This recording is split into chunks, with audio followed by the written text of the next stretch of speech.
गुटखा, तंबाकू और धूम्रपान ज्यादा मात्रा में सेवन करने से हो सकता है मुंह का cancer.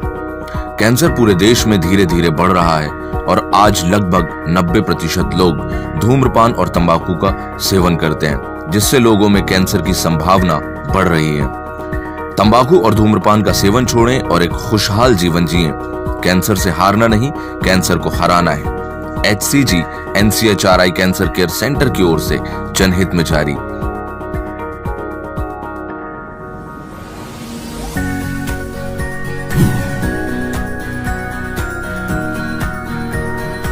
HCG NCHRI cancer care centre Vidarbha क्षेत्र में कैंसर की विश्व स्तरीय सेवाएं प्रदान करता है और यह मध्य भारत का एकमात्र NABH मान्यता प्राप्त कैंसर संस्थान है।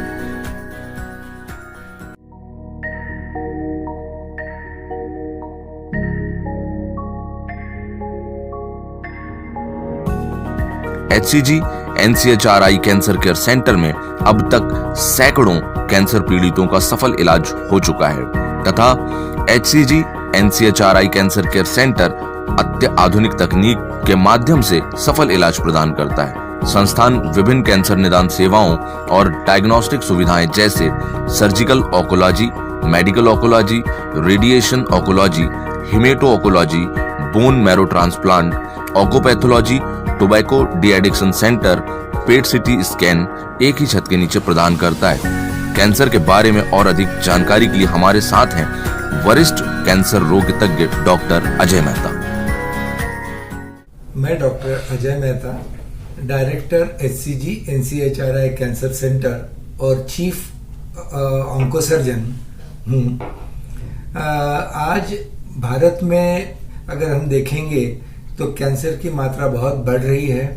करीब करीब 15 लाख नए केसेस हम कैंसर के प्रतिवर्ष देखते हैं। सबसे दर्दनाक बात यह है कि आज भी 2021 में भी हम ऑलमोस्ट 70 to 80% कैंसर्स ये स्टेज 3 और स्टेज 4 में देखते हैं। इसका सबसे इम्पोर्टेंट कारण एक तो है कि अवेयरनेस नहीं है लोगों में और लोग अर्ली डिटेक्शन के लिए आते नहीं हैं, जिसके वजह से हम ये कैंसर्स बहुत लेट स्टेज में देखते हैं। डेवलप्ड कंट्री अगर हम देखेंगे जैसे USA में, यूरोप में अगर देखेंगे तो ऑलमोस्ट 95% कैंसर्स स्टेज 1 में पाए जाते हैं। इसका मतलब यही है कि वहां अवेयरनेस काफी है।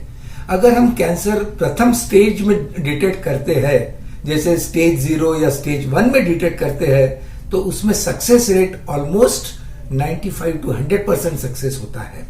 अब कैंसर के 4 स्टेजेस रहते हैं, स्टेज 1, स्टेज 2, स्टेज 3 और स्टेज 4, और हर स्टेज के मुताबिक कैंसर का ट्रीटमेंट होता है।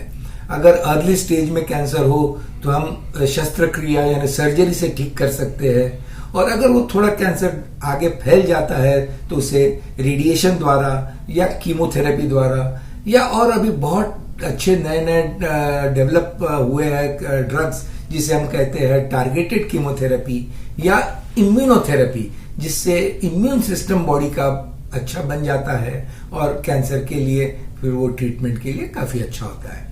आज अगर हम देखेंगे तो 35 से 40% जो कैंसर्स हम देखते हैं वो टोबैको या तंबाकू के सेवन के द्वारा होता है।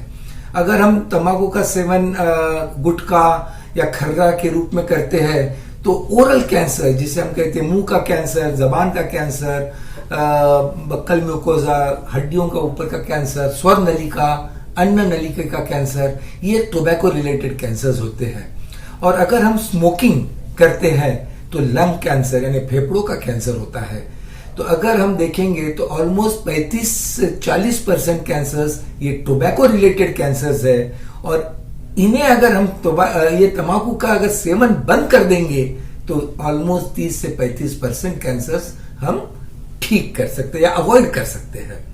तो मेरा यही लोगों से अपील है कि कैंसर से डरिए मत।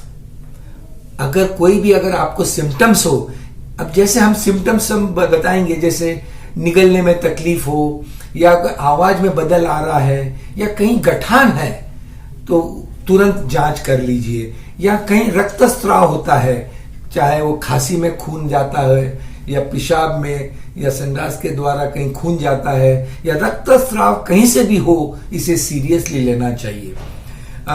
औरतों में अगर लेडीज में हम देखते हैं तो स्तन का कर्क रोग ये नंबर 1 है और सेकंड है गर्भाशय के मुख का कैंसर। ये अगर हम दोनों देखेंगे तो ऑलमोस्ट 60% कैंसर्स स्त्रियों में ये हम प्रथम अवस्था में डिटेक्ट कर सकते हैं। जैसे कि मैमोग्राफी हो गया तो स्तन का कर्क रोग ऑलमोस्ट 2 से 3 साल पहले तक हम डिटेक्ट कर सकते हैं। और पैप्समियर एक बहुत सिंपल साधारण टेस्ट रहती है जिसके द्वारा हम गर्भाशय के मुख का कैंसर ऑलमोस्ट 3 साल 4 साल पहले डिटेक्ट कर सकते हैं। आज मुझे ये बताते हुए बहुत गर्व होता है कि आज ये सुविधा अत्याधुनिक इंस्ट्रूमेंट्स अगर देखेंगे, जैसे रेडियोथेरेपी की मशीन्स है, फिर ऑपरेशन थिएटर्स है और बोन मैरो ट्रांसप्लांट की भी फैसिलिटी आज एचसीजी कैंसर हॉस्पिटल में उपलब्ध है।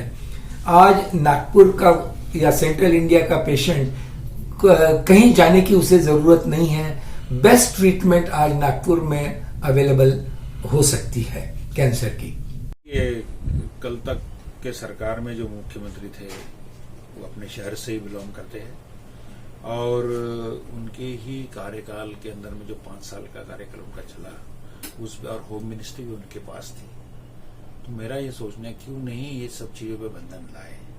जैसे अनिल देशमुख अभी गृह मंत्री नागपुर के है, हमारे पार्टी के राष्ट्रवादी कांग्रेस पार्टी के महाराष्ट्र के गृह मंत्री है। जब भी नागपुर आते हैं सभी ऑफिसर्स को लेके बैठते हैं और 1 to 1 हर एक की प्रॉब्लम सुनते हैं। जब हम वहां बैठ के देखते हैं तो सामान्य आदमी जो बेचारे अपनी जिंदगी भर की पूंजी लगा के कोई प्लॉट लेता है, कोई घर बनाता है, इसके ऊपर में अपने नागपुर के अंदर बहुत बढ़िया बड़े प्रमाण पर भूमाफिया काम कर रहे हैं।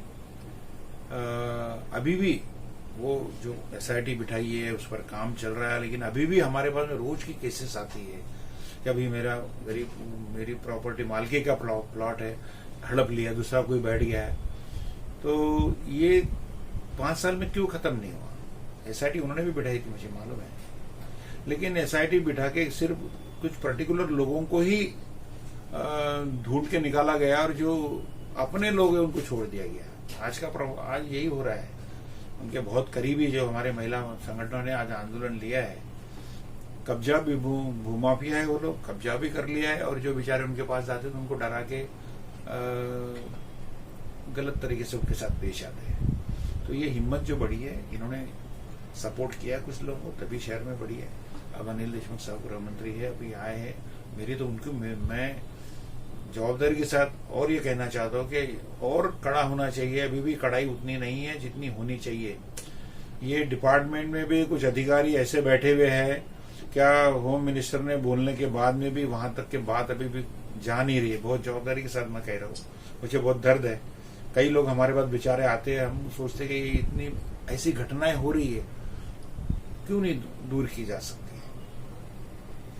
गुंडे बदमाशों को पकड़ोगे, ये वो एक बार के खीर किसी को 1-2 को तकलीफ पहुंचा के चले जाते हैं, उनको सजा भी मिल जाती है। लेकिन ये भूमाफिया जो है, जिन्होंने सैकड़ों लोगों को बर्बाद करके रखा हुआ है, उनके ऊपर में और भी ज्यादा कड़ी कार्रवाई होनी चाहिए, ऐसा मेरा कहना। शुरुआत हुई है उसकी।